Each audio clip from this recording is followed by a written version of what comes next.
진 거는 그 대통령으로 인해서 일어나는 거라고 봐요. 적어도 소통하는 문제. 이게 부족한 거는 분명한 것 같아요. 문재인 대통령은 취임사에서 소통하는 대통령이 되겠다고 약속했습니다. 국민과 수시로 소통하는 대통령이 되겠습니다. 청와대가 마련한 문재인 대통령의 호프집 미팅, 퇴근길 국민과의 대화입니다. 청와대는 사전에 깜짝 행사라고 예고했습니다. 다들 좀 놀라셨죠? 하지만 참석자 중 한 명은 청와대가 행사를 위해 섭외한 인물이었습니다.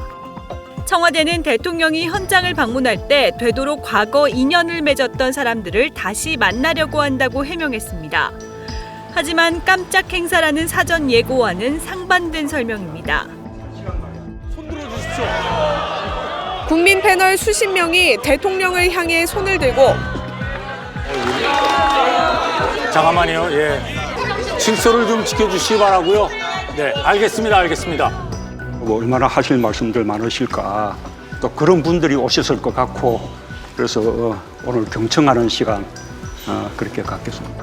국민 패널 300명 중 질문 기회를 얻은 17명 가운데 4명은 대통령과 구면인 것으로 알려졌습니다.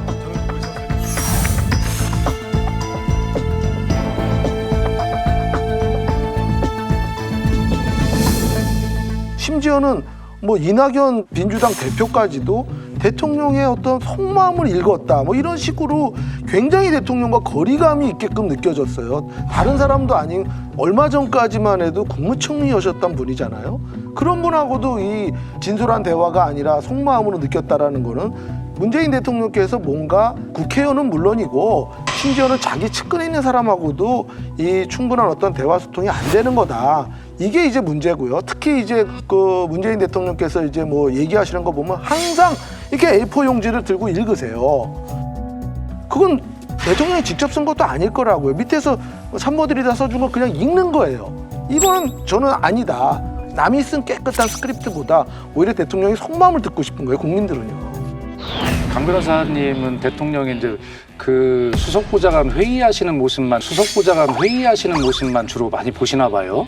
그게 아니고 예를 들어 기자회견을 하실 때 보면 어떤 역대 기자회견은 전부 다 질문이 순서도 짜고 질문 내용도 전부 주고 시간까지 통제하고 순서도 다 지정하지 않습니까? 각본회에서 하는데 한 번도 그런 기자회견을 해본 적이 없어요.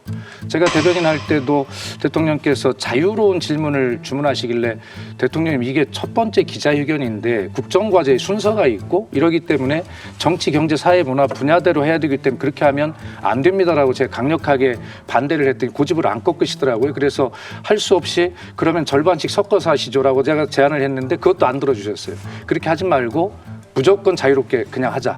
그리고 문재인 대통령은 대표 시절부터도 대통령이 되기 전부터도 이 모든 것을 본인이 거의 80, 90% 작성하고 고치고 다 합니다. 회의 시간 들어오기 바로 직전까지. 그래서 원고가 거의 다 빨개요. 그래서 그렇게 준비된 원고를 그대로 낭독하시는 회의가 있고 그렇지 않은 자리가 당연히 있는 것이거든요.